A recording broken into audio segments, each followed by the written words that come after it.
You might have heard the fable of the boiling frog. Here's Ted Ed giving one variation on it. Two frogs are minding their own business in the swamp when, wham, they're kidnapped. They come to in a kitchen, captives of a menacing chef. He boils up a pot of water and lobs one of the frogs in, but it's having none of this. The second its toes hit the scalding water, it jumps right out the window. The chef refills the pot, but this time he doesn't turn on the heat. He plops the second frog in, and this frog's okay with that. The chef turns the heat on very low, and the temperature of the water slowly rises. So slowly that the frog doesn't notice. In fact, it basks in the balmy water. Only when the surface begins to bubble does the frog realize it's toast. What's funny about this parable is that it's not scientifically true. As noted, the fable of the boiling frog is false. A frog in water that's gradually being heated will jump out before being boiled, while a frog thrown into boiling water will be burned immediately and stand no chance at survival. In the end, the fable of the boiling frog seems harmless unless someone tries to test it out on a real-life frog. And it can even be helpful as a reminder to people not to remain complacent when there's a slow brewing crisis. On the other hand, there's a much more pervasive and pernicious myth surrounding death in water, which is this, that a person taller than the water they're in won't drown. After all, they could just stand up. This was one of the central arguments made by the state at the Amanda Lewis trial, along with the claim that her daughter, Adrianna, was afraid of the water to the extent that she would have avoided it like the plague. And so, the argument became that like the frog in the fable, Adrianna must have been thrown in the family's pool. Hi and welcome to Undisclosed, Toward Justice, the State versus Amanda Lewis. My name is Rabia Chaudhry. I'm an attorney and author, and I'm here with my colleague, Colin Miller. Hi, this is Colin Miller. I'm a professor at the University of South Carolina School of Law, and I blog at Evidence Prof Blog. This is the third episode of our deep dive investigation into the drowning death of Adrianna Hutto, which led to her mother Amanda Lewis being behind bars for the last 18 years. Let's start by reminding you of the details of the pool in which Adrianna drowned.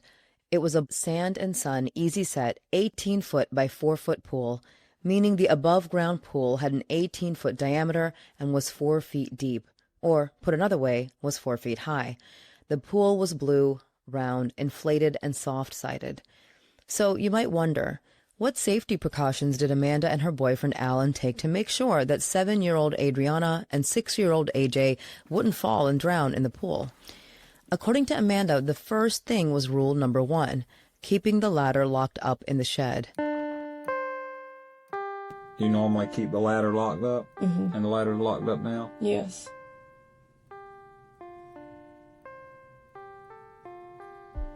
That was the first rule when we got the pool, that the ladder would stay locked up. And it stays right there in the shed. And as Alan testified at trial, this was an idea they both agreed on. The idea was the ladder locked up in the sheds. We both agreed on that. As noted, the top of the pool was 48 inches above the ground, with Adrianna being 47 inches tall and AJ a bit shorter at 45 inches tall. Therefore, without a ladder, there was no clear way for them to get in the water. In addition to the lack of a ladder when it was locked up, Amanda and Alan typically kept a cover on the pool that only they could take off. Most days then, there wasn't any way AJ or Adrianna could have fallen in the pool. So why was the cover off on the day in question? Here's what Alan said in his police statement. Did you have a cover to the pool? I did.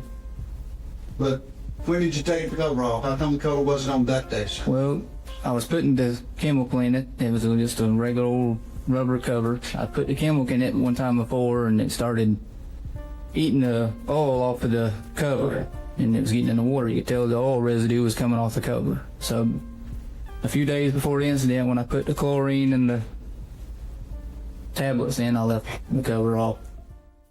Breaking this down, Alan testified that they purchased the pool about 6 weeks before Adrianna drowned on August 8th. According to Alan, during the 6-week stretch, there were only 2 time periods where the cover was off the pool, other than when the family was using it together. First, the 3-day period between treating the pool with chemicals on August 5th and August 8th when Adrianna drowned, and second, some period of time after the prior chemical treatment when he noticed the oil coming off the cover and temporarily took it off. Other than that, the ladder was locked up and the cover was always on. Beyond that, for when the kids were using the pool with parental authority, there were water wings that they could use to keep themselves afloat. Here's Amanda telling this to the police, as well as getting into why they purchased the pool. Did you ever get in the pool with the children and play with them? Mm-hmm. Me and Alan both would get in there and play with them. And we'd swim and, play. And, they liked to play turtle, and that was just where they got on my back, and I'd swim around the pool. But as far as Adrianna, unless she had the floaties on or we were with her, she didn't like to get away from the edge of the pool so that she could hold on. Or either she'd stay at the ladder. Before we bought our pool, we would go to Alan's sister's, and she would do that. She'd stay right there at the ladder. Of course, that one they couldn't reach. As you heard, Amanda's explanation also relates to the origin story for the family pool, which is that she, Alan, and the kids have been using Alan's sister's pool. Here's Alan relaying this information to the police. When did they get in your sister's pool, or when did she get in your sister's pool?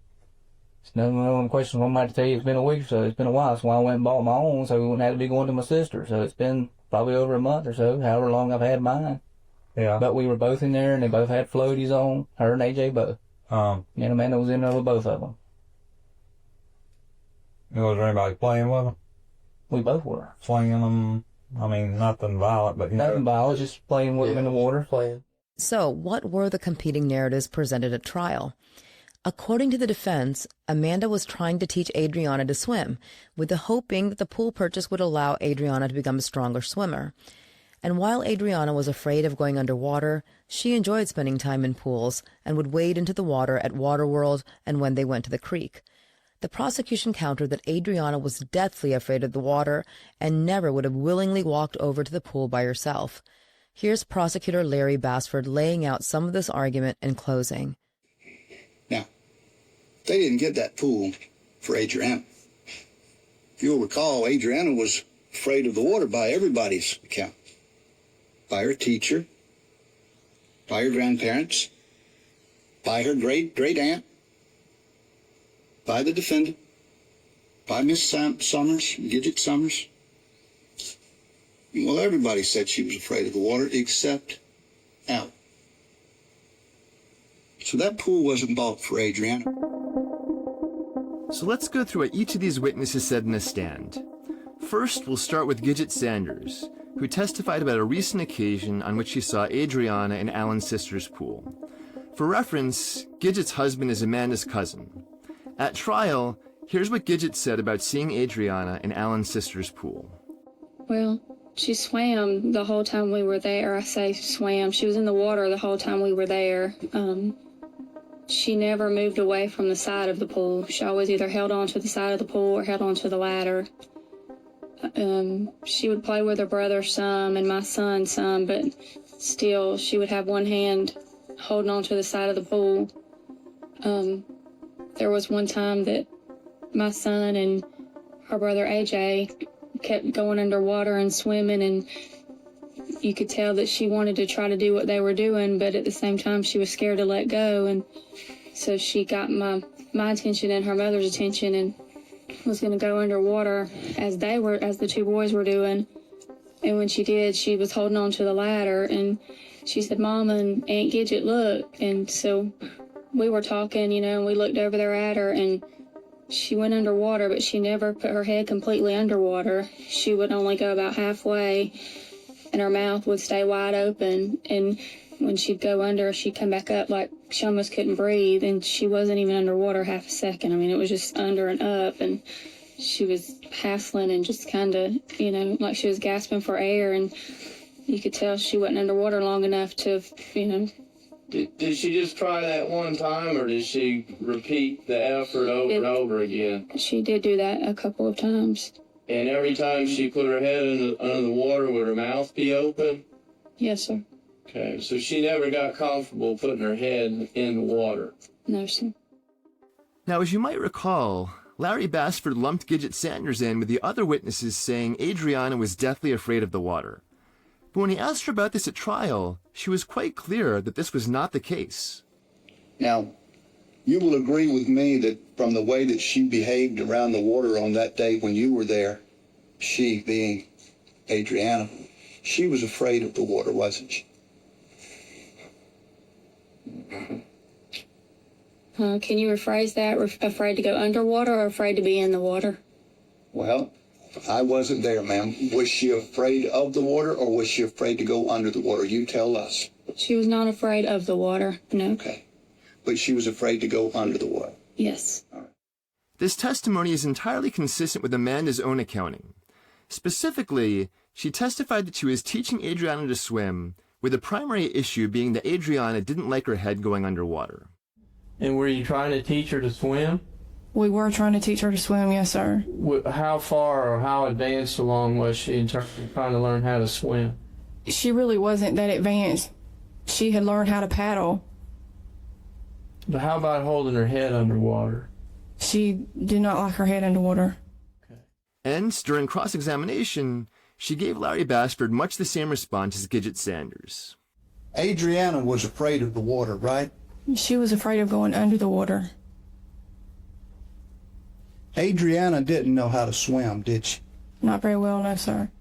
So that's two witnesses who said Adrianna was afraid of going underwater, but wasn't afraid of water in general.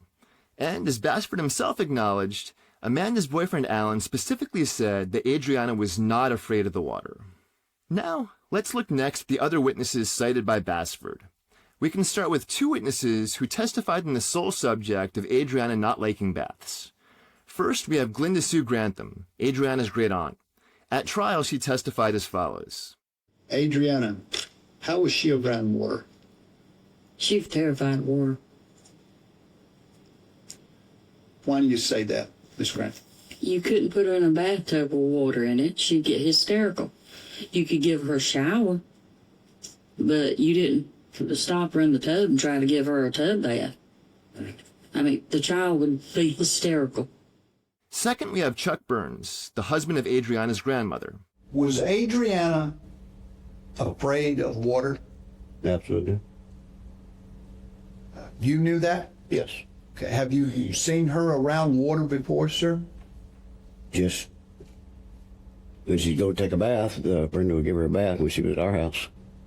I never known her been in a pool or nothing. So her grandmother knew that she was afraid of water? Right.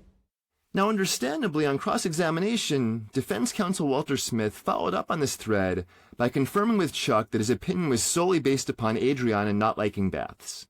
Oh, Mr. Burns, did you see Adrianna outside the bathtub? And did you see her at the beach? Did you see her at the lake? Or did you see her in a swimming pool?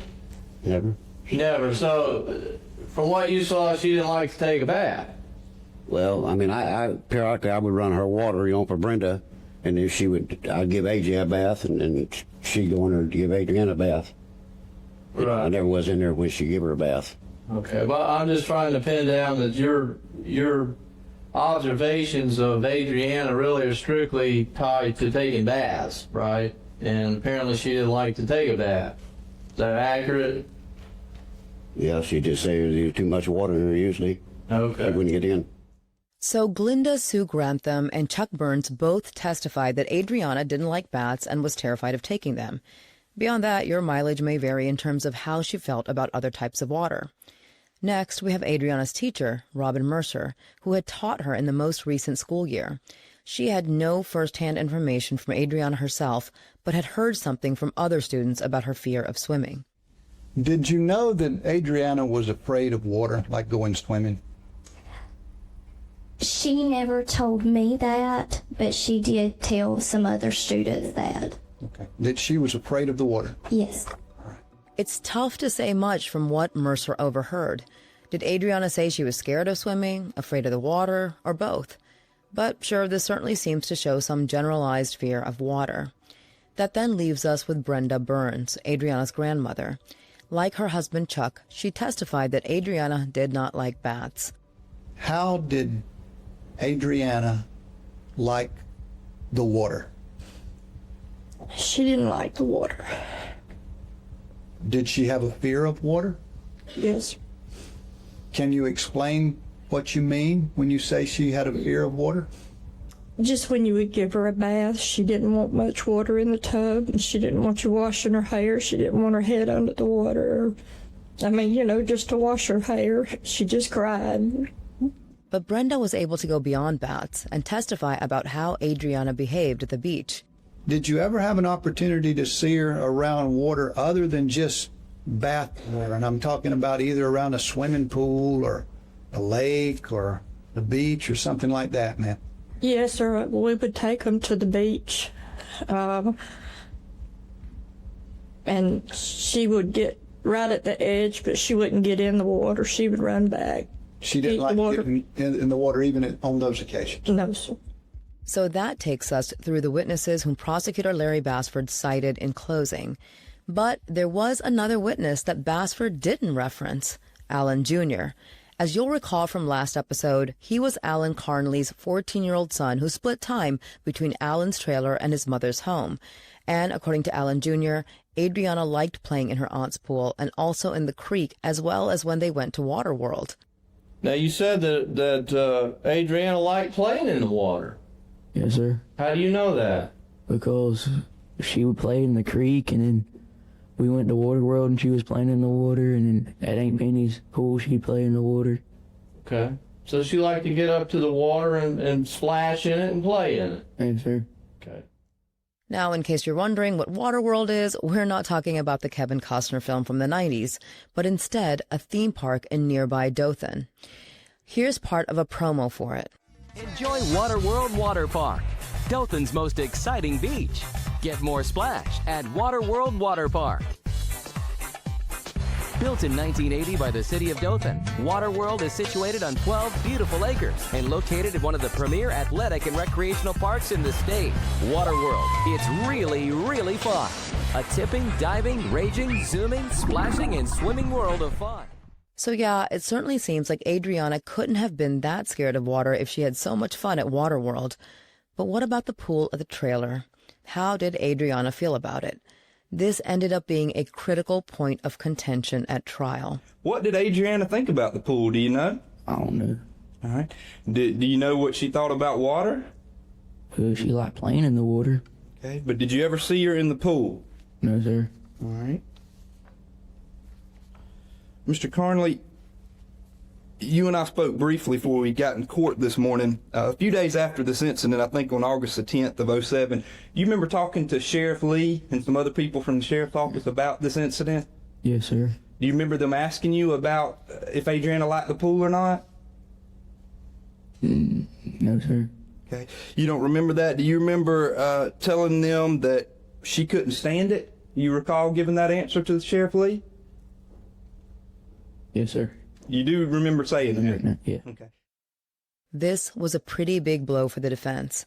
If Adrianna couldn't stand the pool, it's probably unlikely that she willingly went up to it herself and fell in.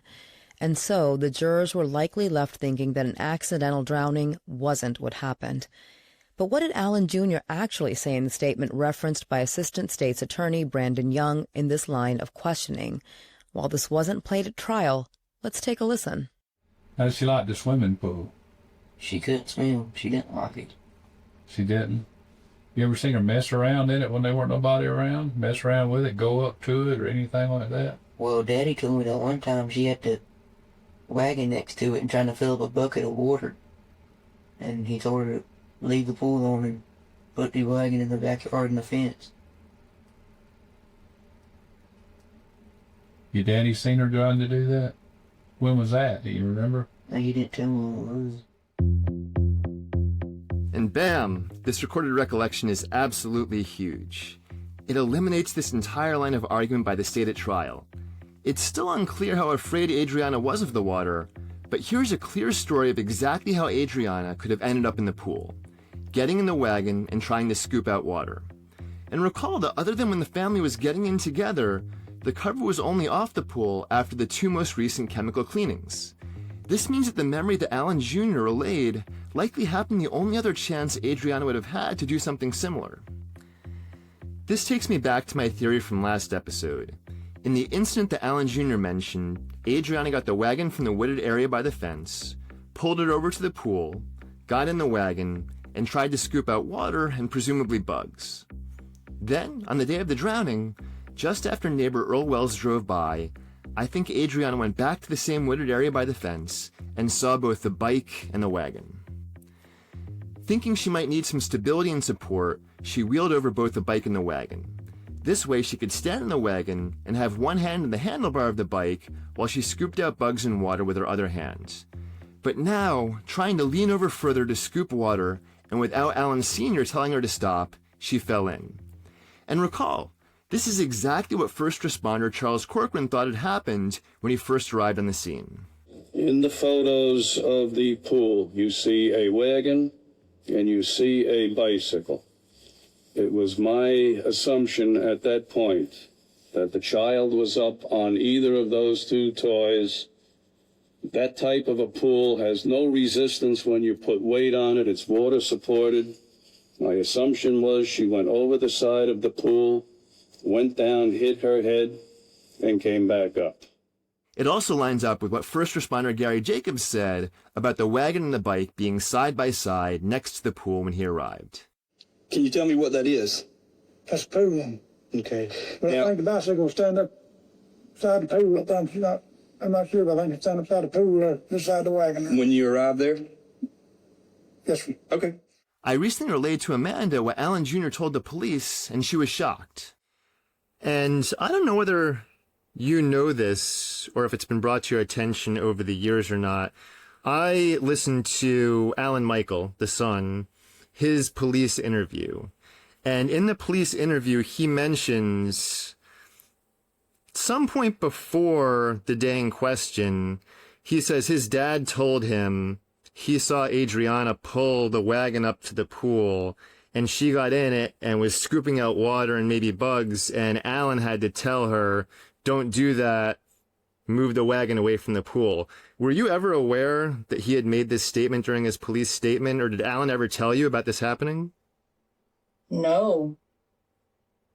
Yeah, it didn't. No to either one. Yeah, it wasn't brought up at trial, but in his police statement, he very clearly says, my dad told me that Adrianna, a few weeks ago, had pulled up this wagon and was scooping things out of the pool herself. Wow. No, I didn't know about either situation. Got it.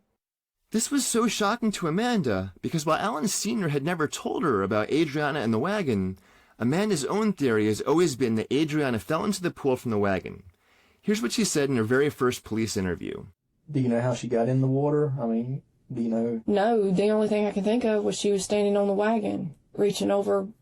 Is that their wagon? Yeah, that's their wagon. Now, notably, this wasn't sheer speculation from nothing. As you might recall from last episode, Amanda and AJ both agreed that Amanda asked AJ where Adrianna was when he was in the garbage can tree. And we noted at that time that we would get into the specifics of what Amanda says that AJ said at a later time. Well, that time is now.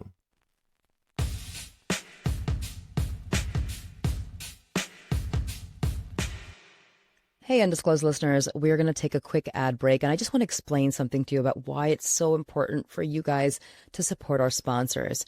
You might not know this, but all these years, all the work we have done for all of the defendants whose cases we reinvestigate and cover has been pro bono. We don't charge them or their families or their lawyers a dime.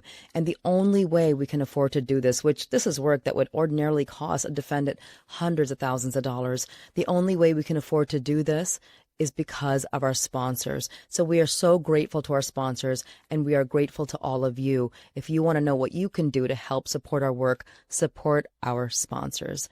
Thank you so much. Did you know that at any time, it is estimated that a staggering 5% of all prisoners are wrongfully incarcerated?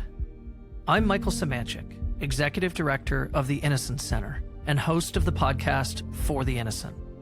We tell the stories of those who have been unjustly imprisoned and the tireless efforts required to bring them home. Check out Season 3 of For the Innocent to hear our latest episode with Amanda Knox and more exoneree stories. Follow For the Innocent on Apple Podcasts, Spotify, or wherever podcasts are found. Hi, everybody. Rabia here. I am so excited to tell you, if you haven't heard yet, that Undisclosed finally has a Patreon. Our Patreon is where you will find all kinds of perks like ad-free episodes, a bonus episode every month where Colin and I answer all your questions, and also you're going to find perks like early access to our limited merch drops, which are going to start happening twice a year, as well as the ability to get on a Zoom call with me once a month, face-to-face, to live discuss any true crime case that you guys are obsessed with and really want to go through. And I love having a place to talk about that stuff because I need people to talk about it with. But if you're not in it for the perks and you're in it for the justice and you just want to support our work, I would really ask you to please sign up for the $1 a month tier. And the perk there is just good karma and warm fuzzies and being in the fight for justice for these defendants. Because if everybody chips in $1 a month, our work can be funded for another decade to come. So check out the Undisclosed Patreon by going to patreon.com/undisclosedpod. Again, it's patreon.com/undisclosedpod. And I hope to see you all there. Thank you for supporting our work for a decade, and please stay with us so we can do this for years to come.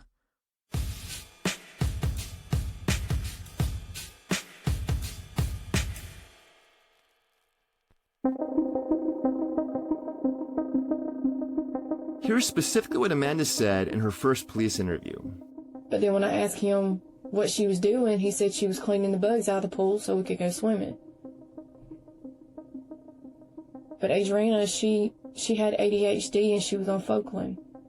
And one minute she could want to go get her school stuff, and then next she would want to get in the pool. She would go back and forth in what she wanted to do. So yeah, if Amanda was telling the truth, it seems highly likely that Adrianna was in the wagon trying to scoop bugs out of the pool when she fell in.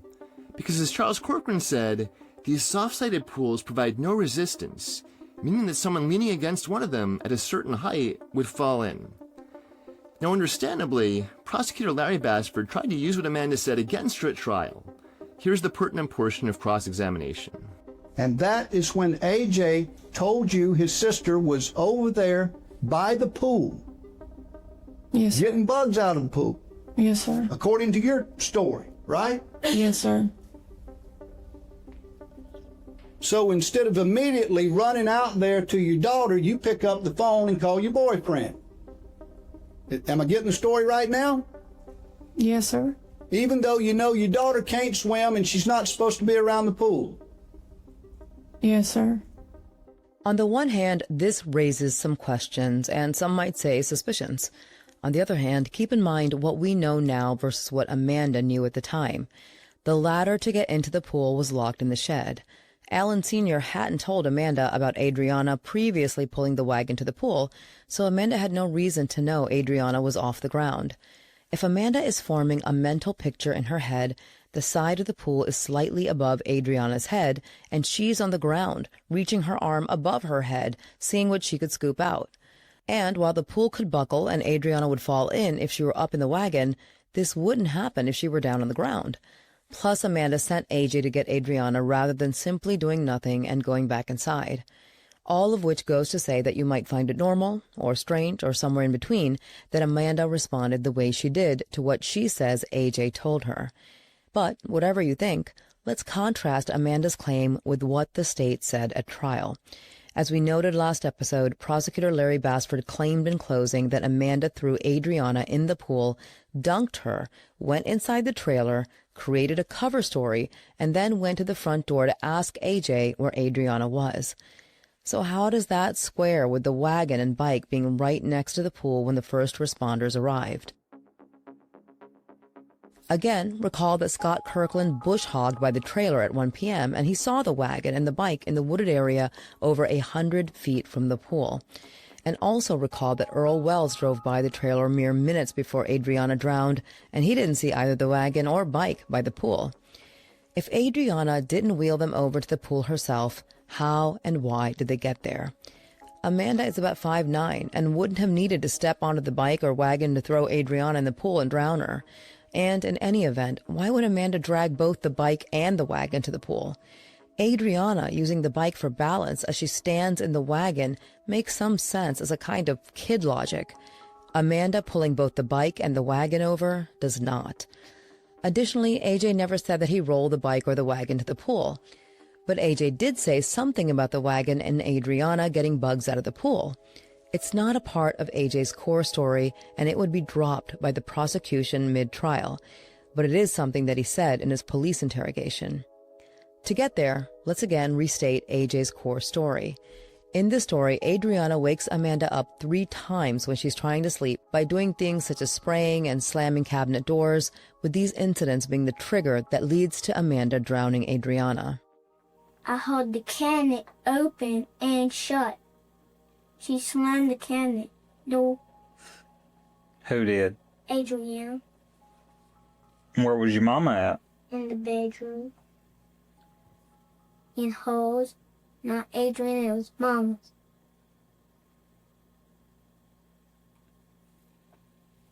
Then what? When Mama heard the spraying, she spilled something because she has a vent on the top of her door. And what happened? Mama started coming out. Can I go back? Stood up? Yeah, that's fine. Tell me what you mean when you say dunk. Somebody dunked somebody. Mama dumped my sister. What does that mean? Drowned. The female voice you heard in this clip asking to leave the room is Brenda Burns, AJ's grandmother, and you can imagine why.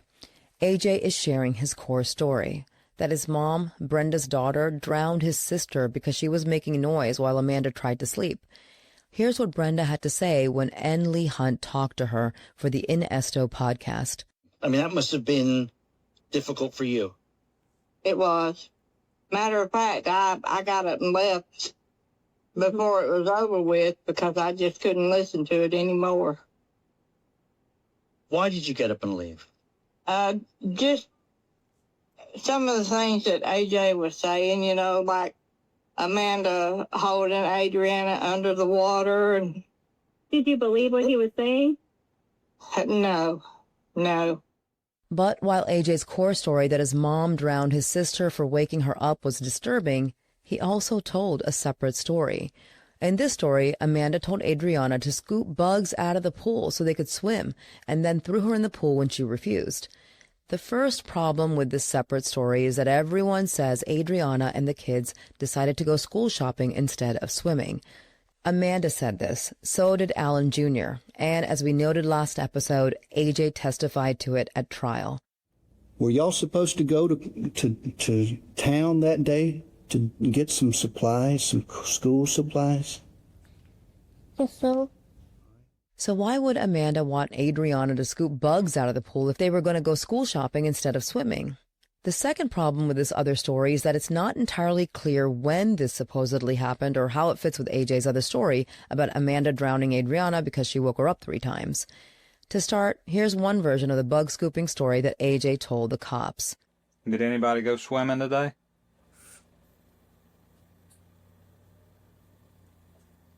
When Mama gets done, Mama told us when Mama gets done getting out the bugs, I could get in the pool, but now I can't because the bugs ain't in. It's still in. And Adrianna said when Adrianna had to scoop out the bugs out of the pool, she said Adrianna said she didn't want to scoop out the bugs by herself. And then Mama told her to go do it. And maybe she stopped. And then she messed with stuff when I was asleep. And I didn't hear the spray because I smelled something when I woke up. So here, again, it's unclear of how this story of preparing the pool for swimming squares with AJ's eventual testimony that they were going school shopping. Beyond that, AJ clearly goes back and forth on whether it was his mom or Adrianna who was supposed to scoop bugs out of the pool. And when he says that maybe she stopped, referring to Adrianna, he certainly seems to be speculating. Finally, AJ appears to be saying that this bug scooping happened before the spraying incident, with both of these things apparently happening while AJ was still sleeping, again conflicting with his core story. You might have also heard in this clip that, in this version of events, AJ mentions Adrianna messing with her mom's stuff. Here, he fleshes this out some more. Why was she dunking her? She messed with the spray in the... and she played in the water. She played in the water? And then she started messing with Mama's stuff.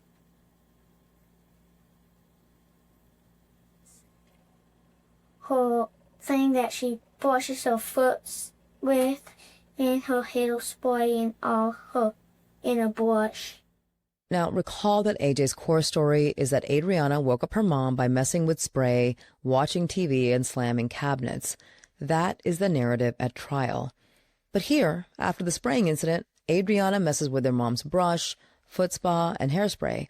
And as you may have noted, in this version of the story, Adrianna is actually playing in the water rather than just scooping out bugs, which would seem to conflict with Adrianna's fear of water. This story is so different that it's almost enough to throw out this alternate version entirely.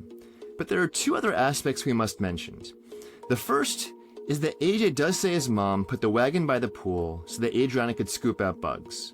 Here's the transcript of some of the Q&A toward the end of AJ's police interrogation after the recording of it cut out.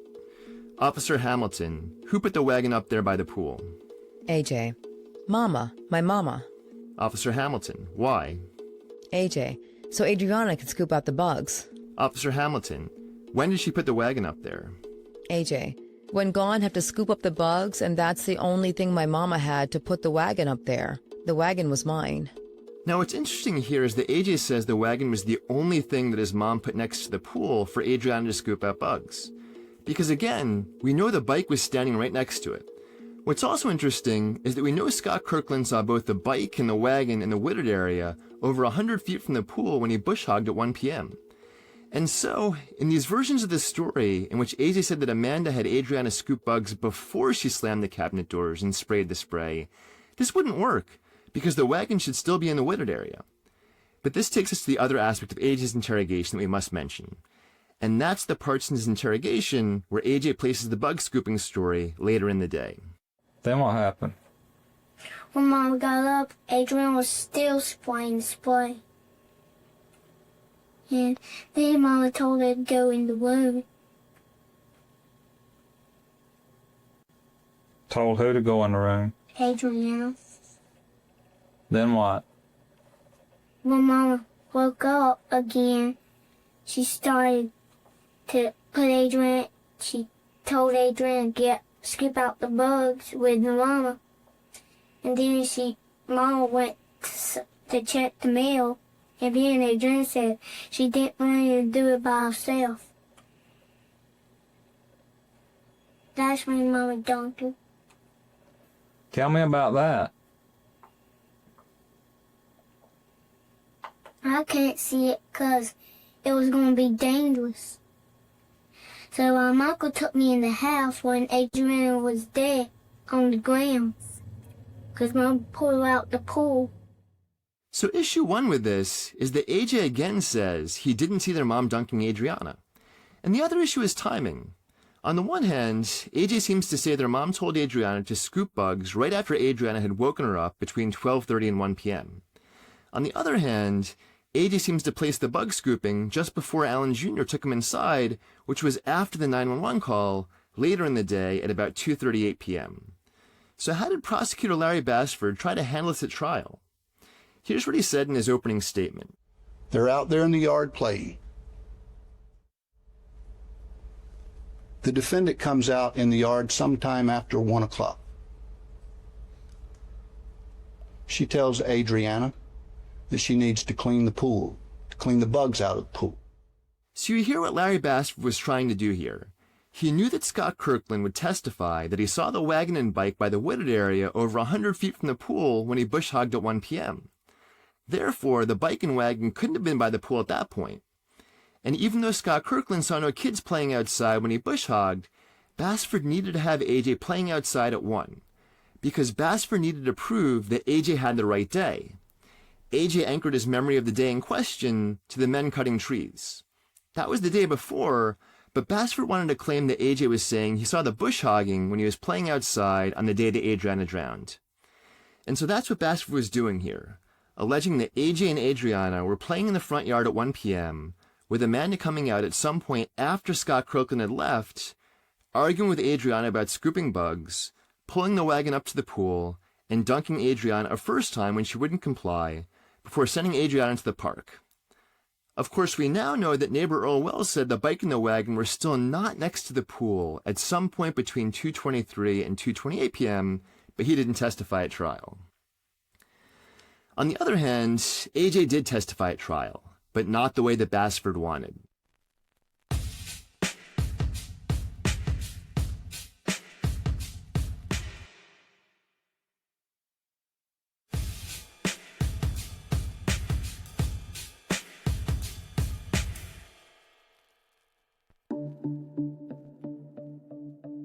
On direct examination, AJ said nothing about Amanda arguing with Adrianna about scooping bugs out of the pool, and indeed, nothing about the bug scooping story at all. During redirect, though, Bassford tried to bring this up, but to no avail. You told us before that Adrianna was cleaning some bugs out. Yes, so. Did Adrianna want to clean those bugs out of that pool? Yes, so. Why was she over there cleaning the bugs out that day? I don't know. Did she have an argument with your mom outside that day? Yes, so. All right. Now, AJ, have you did your best today to tell us what you remember about this? Yes, so. All right. You can kind of hear the defeat in prosecutor Larry Bassford's voice as he knows he's lost this narrative. By the time the closing argument comes around, this thread is gone from the state's story. And that's because what AJ claimed on cross-examination was quite damaging to the state's case. Because on cross, AJ testified that Adrianna went into the pool from the wagon rather than being thrown in by her mom. How did she get inside the pool? I don't know. You think she stood up in that little red wagon? Yes, so. You think she stood up in the red wagon and then she went into the pool from the red wagon? Yes, so. Now, during rebuttal closing, Larry Bassford correctly clocked AJ's responses as coming from leading questions. When he was asking those questions of AJ on cross-examination about his sister standing in the red wagon, do you think she stood up in the little red wagon? Yes, sir. You think she stood up in the red wagon, then she went into the pool from the red wagon? Yes, sir. Two thoughts on this, though. First, Bassford's entire examination of AJ at trial was chock full of leading questions. Second, this was not the only time that defense counsel cross-examined AJ on the subject. And this other time, toward the end of AJ's testimony, AJ did much more than just respond to yes-no questions. How would she get the bugs out? Get inside the pool. She had to get inside the pool. Well, how did she get in there? The red wagon. The red wagon, right. So she got in the red wagon to scoop out the bugs, didn't she? So. And then she fell in the pool, didn't she? That's how she got in the pool, right? No, so. How did she get in the pool? She stepped over the side. She stepped over the side. From the red wagon? Yes, so. And then she started screaming, didn't she? Yes, so. Adrianna can't swim, can she? Yes, so. Is she afraid of the water? Yes, so. Did you try to help her? Yes, so. What did you do? Hanged onto the legs. You hung onto the ledge? Now, understandably, Walter Smith latched onto this version of the story and tried to sell it to the jury at trial.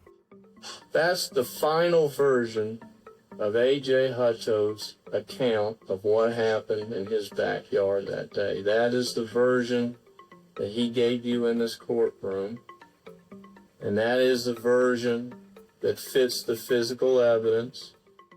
But the jury didn't buy it, and I can see why. AJ said that Adrianna stepped over the side of the pool instead of falling in. First, given Adrianna's fear of water, I don't see her doing this. And second, the wagon wasn't very far off the ground, so I doubt Adrianna even could have stepped over the side. But there are two reasons why I do think this final version by AJ is important. First, it shows him storytelling again, and not in response to leading questions. If Adrianna didn't step over the side of the pool, why did AJ say she did? The answer would again seem to be that he didn't see how his sister got into the pool, and that this is yet another story he crafted to try to explain what had happened, just like the story about his mom dunking his sister. Second, I do believe the part of this story that AJ grabbed Adrianna's legs and tried to pull her out of the pool. As we've noted, both AJ and Amanda agree that AJ got in the wagon and tried to fish Adrianna out of the pool.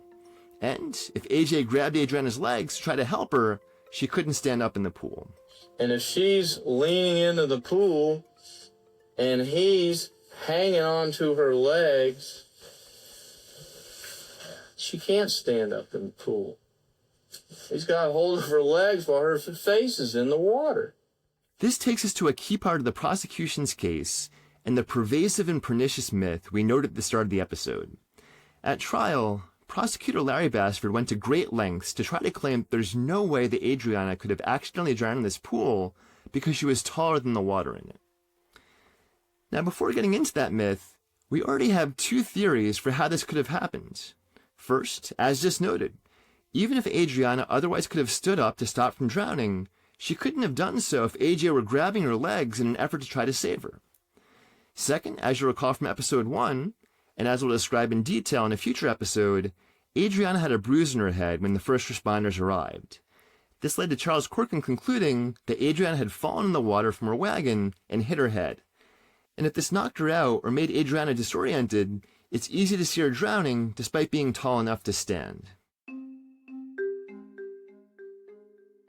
Having laid that out, let's turn to the prosecution's argument then.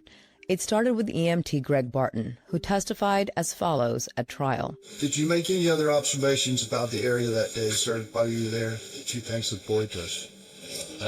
Yes. What was that? The height of the pool and not her life, because she was very horizontal at that time. Just eyeballing her, I would have thought that the water level or the pool level was about 1 head deep on her. And, I remember thinking that night and tell my wife, why did she stand up? Prosecutor Larry Bassford made a pretty big deal out of this and similar testimony in rebuttal closing. From the first paramedic that got there that day, after she had been life-flighted away, what was he thinking? Remember what Greg Barton said? The thought that kept going through his mind? Why didn't she stand up? The pool was not that high. Why didn't she stand up? But then Bassford went farther, pulling out 2 tape measures toward the end of rebuttal closing to drive home his point to the jury. We heard the testimony about it. Remember, it was 32 inches or 35 and a half inches. And Adrianna was, 47 inches. Remember that? Sometimes it's hard to get an idea what those measurements are really like. But if we took a measuring tape, this is 2 inches here, 2 inches wide. So if we took this measuring tape and put it at 33 and a half, that would be the depth of the pool. And if we took this one,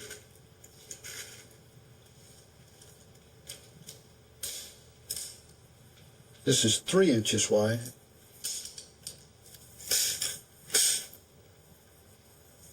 Put this one at 44. This would be the height of Adrianna. Adrianna was 47 inches tall. The pool at its highest depth, at its deepest part, was 35.5 inches. Even Gidget Sanders says Adrianna can stand up. You could come to right about here. That's Gidget. That's a defense witness, a relative of the defendant.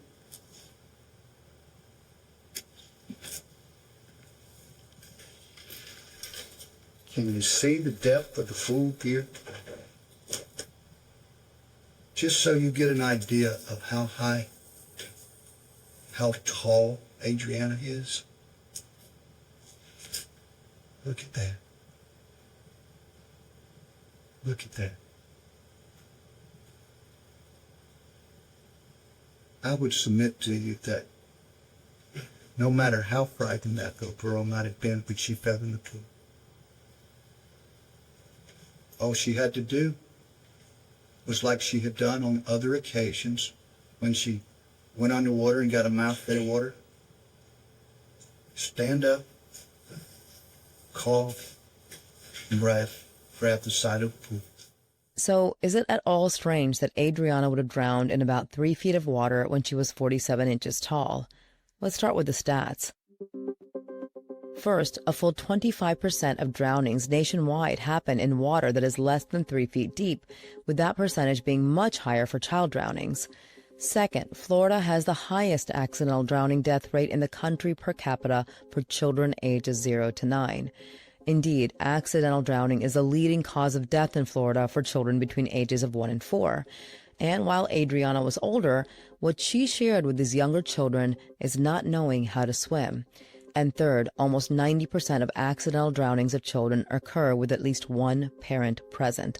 All of which goes to say that if Adrianna's drowning was an accident, it wasn't an outlier. To get into why that's the case, Colin spoke with Dr. John Fleetmeyer, a drowning expert with over 28 years' experience. Previously, Colin spoke with him for our Pam Lanier series back in 2018. And at the time, he explained why so many people drown in water that they're taller than.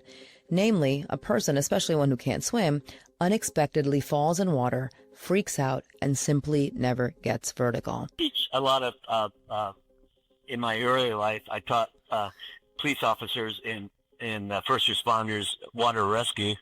And the first thing I tell them to do when they see someone drowning is to yell, "Hey, stupid, stand up." And I don't say stupid, but hey, stand up. Typically in 4 feet of water, if the person's 6 feet tall, if he's at a 45-degree angle, which wouldn't be uncommon, that certainly could, I could envision that being a drowning environment, and I could envision that happening. So, in that case, Fleetmeyer was talking about someone 72 inches tall drowning at an angle in 48 inches of water because he never got vertical. And as you might imagine then, Fleetmeyer also says there's nothing shocking about a 47-inch tall girl drowning in 32 to 35.5 inches of water. And they say, well, if this girl fell in, she could have just stood up and she wouldn't have drowned. And so what are your thoughts on that argument by the state? That's pretty lame because there's the evidence is there's a great deal of evidence of I'm dealing with retention ponds. I just wrote a book that came out this past year, and it's history keeps repeating itself. Where a 4-year-old, 5-year-old, 2-year-old, 7-year-old, 9-year-old, 10-year-old will go in knee-deep water and drown. The idea of water drowning only occurring in water over someone's head is a wives' tale. Like kids drown in bathtubs. I've had a murder case where a child drowned in a bathtub. I was working for the defense, and they found in favor of the defense that this little boy actually did in fact drown in the bathtub. He wasn't murdered by his father. But so there could be any explanation about drowning in water that's not over somebody's head, and it happens all the time. Specifically, according to Fleetmeyer, after falling in the water, someone who is freaking out very quickly enters into negative buoyancy. And as the head becomes lower and lower in the water, a victim will begin to hyperventilate. And then you have air, which you and I are breathing right now, which is the tidal volume, which is going in or out of our lungs. As our head becomes lower and lower in the water, as we hyperventilate, that air begins to escape. And as it escapes, we become negative buoyant. And as we become negative buoyant, we go underwater. At that point, sometimes a victim will bob up a few times, but eventually he or she will go underwater. And then at that point in time, they try to hold their breath as long as they possibly can. The literature shows it can be up to 80 seconds, but my research shows it's probably much shorter than that, maybe 40 seconds. And so, yeah, that's how a person who falls in water and freaks out drowns pretty quickly. And keep in mind what Gidget Sanders said about Adrianna, that she wouldn't close her mouth when she went underwater at her aunt's pool, leading her to taking in water when she went under. All of this means Adrianna likely became negative buoyant very quickly. Then there's one final factor in Adrianna becoming negative buoyant and likely to drown sooner rather than later. Adrianna was wearing clothes, and not the kind you go swimming in. This is what Fleetmeyer said when Colin spoke to him for our Pam Lanier series. And I talked about how clothing facilitates drowning. And I don't know if you have a pool. If you're near a pool, you'll be very surprised if you take a cotton T-shirt and throw it in the water, and the jury was surprised too. They think that, throwing that in the water, it might take a minute or so for it to get saturated and sink to the bottom, but in actuality, in 5 to 10 seconds, it'll be on the bottom of the pool, and that's another thing that facilitates the drowning process because it becomes very negative buoyant and prevents a person from maintaining their body at the surface level. And when Colin spoke to him about this case, he said much the same thing. And this little girl was not wearing a swimsuit. She was wearing regular clothes. No shoes, but regular clothes. And I believe you've also said that's a factor in drownings, right? Oh, it's a huge factor. Your clothing can make you very negative buoyant. And that can be a factor in keeping you from gaining the surface of the waters, in the event that you would fall in. And it's surprising how much a T-shirt or how much clothing will actually weigh a person down and contribute to the point of being negative buoyant and preventing them to reach the surface of the water. So if we can't trust what AJ claimed, and if there was nothing unusual about Adrianna drowning in about 3 feet of water, what remains of the state's case?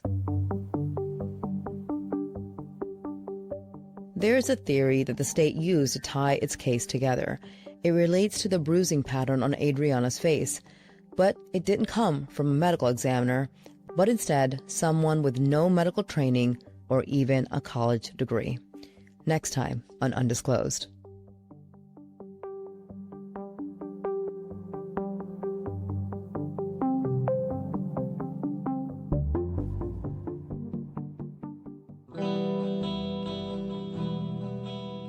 Hey, Undisclosed listeners, it's Mithil, executive producer of Undisclosed Toward Justice. As you know, we did something new a few months ago by utilizing SpeakPipe as a way for you guys to leave us voice notes. For anyone new here, you can go to speakpipe.com/undisclosed to leave us your questions or thoughts and comments. Since the response to SpeakPipe has been so amazing, we've got 2 additional exciting announcements to make. First, we have a new Facebook community group where you can engage with us and one another about all things true crime and criminal justice. Just go to facebook.com/groups/towardjustice and answer 3 simple questions and you're in. In addition to that, we also just relaunched our Patreon page at patreon.com/undisclosedpod. So many folks have already signed up and we can't express our gratitude enough to each and every single one of you. Even $1 goes a long way and allows us to do the work pro bono for our defendants. Also, I would like to give a quick shout out to Hannah McCarthy for audio production, as well as Patrick Cortez and Ramiro Marquez for our theme music. To engage with us on social media, we're on Instagram and Facebook at Undisclosed Podcast. You can find us on TikTok, YouTube, and X at Undisclosed Pod. Whether you're new or a returning listener, you can check out our previous cases and bonus episodes by going to our revamped website at undisclosedpod.com. If you would like to follow Colin and Rabia on social media, you can follow Rabia at Rabia2, the number 2, on Instagram, and Colin at EvidenceProf on Instagram, X, and Blue Sky. Thank you for your continued support for us and for supporting our sponsors. Until next time.